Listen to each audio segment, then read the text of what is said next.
Hi kids. So today I am going to read the story Ammu and the Sparrows. Author Vinita R. He waited and waited. All day he waited. But Ammu's Amma and Acha didn't come. They would come soon any day, Ammu told himself. Crows came, pigeons came. He even heard a screech of parakeets somewhere. They didn't come the next day, nor the day after that.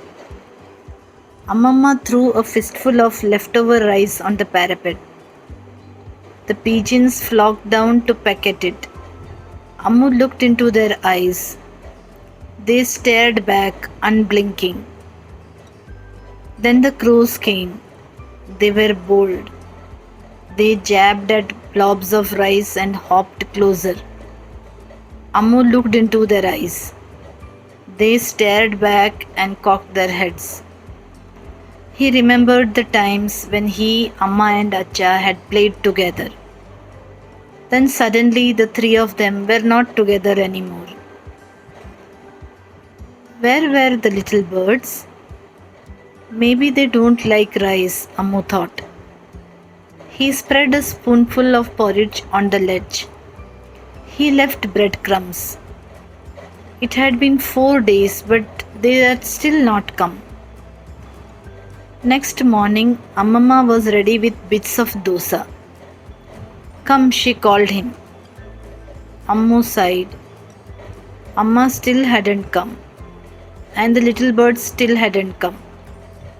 Amamma looked sad. Ammu asked her, "What are they called?" The two little brown birds. Sparrows, said his Amamma. Do you miss them? No, I do not, said Ammu. But his grandmother knew Ammu's heart. Amma Sparrow and Acha Sparrow must be busy, she said.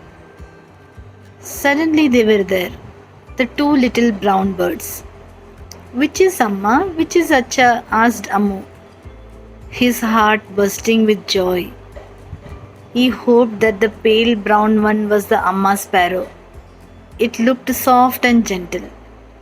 The one with big eyes, with lines around them, is Acha Sparrow, said Amamma. That Sunday, Ammu and Amamma sat down together to make a sparrow feeder. As they cut the holes and filled it with seeds, Amamma said, "The court has not decided yet." Ammu looked away, his eyes brimming. They love you. You do know that. They need some time. That evening, 3 sparrows came. Not 2, 3. Ammu wanted to leap and he wanted to dance, but he stood as still as a statue. He did not want to frighten the birds away. They hopped onto the feeder and hopped off, their beaks busy. Are these the same sparrows? Ammu asked. All sparrows looked the same to Amamma, but she peered at them carefully and said, "Oh yes, Amma and Acha Sparrow have even brought a baby sparrow along." Ammu smiled.